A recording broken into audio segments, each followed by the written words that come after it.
Let's get to Bob Pisani. Tell us more about what's going on this eventful day of today and 1 year ago, Bob. Yeah, it was quite a day.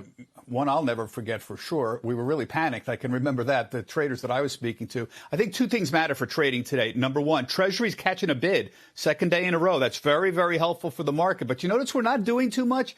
I think these additional lockdowns in Europe, in Germany particularly, putting a little bit of a lid on the enthusiasm for buying things. There's semis which are holding up okay. Let's say mega cap tech is flattish today, but look at the reflation trade at the banks, the energy, industrials, a little bit weaker. And this is not just happening today. Energy has been on a downward slope for 2 weeks now. Remember, oil topped out $65 or so that we saw a long time ago. That was 2 weeks ago, it seems like. So the bottom line is the reflation trade is having a little trouble. But if you talk about what's really mattered since the market bottom, March 23, a year ago, well, remember, Powell and Yellen, they're going to be testifying today. They're going to give a full throttle defense of go big.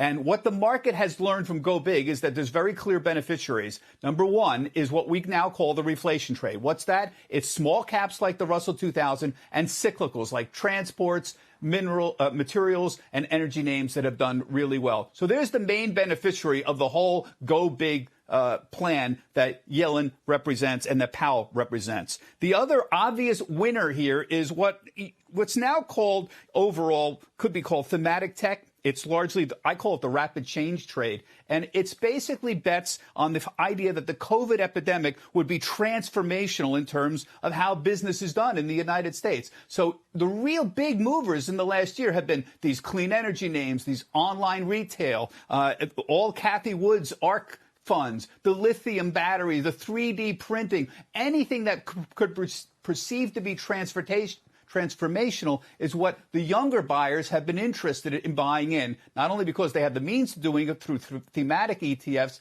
but because it seems to make sense to them to say the world is changing really, really fast, and let's find what's changing fast and go for it. And that's why Cathie Wood has been so successful. Now, it doesn't seem like these two things are compatible. How do you have transformational change and old school, old world reflation trades like industrials do well? For the moment, those two trades are coexisting quite comfortably. Long term, something's got to give here. A lot of people are betting it's the transformational ones that'll win long term, but we'll keep an eye on that. As for the testimony today in Biden's Build Back Better infrastructure plan, the infrastructure stocks aren't doing anything today because they've already had a rally. The minute that we saw that stimulus bill starting to look very likely a little while ago, more than a month ago, all of these infrastructure stocks moved up. These are old school infrastructure stocks. They've done great for the year because they believe something is going to come in some form. But by and large, that rally has already happened.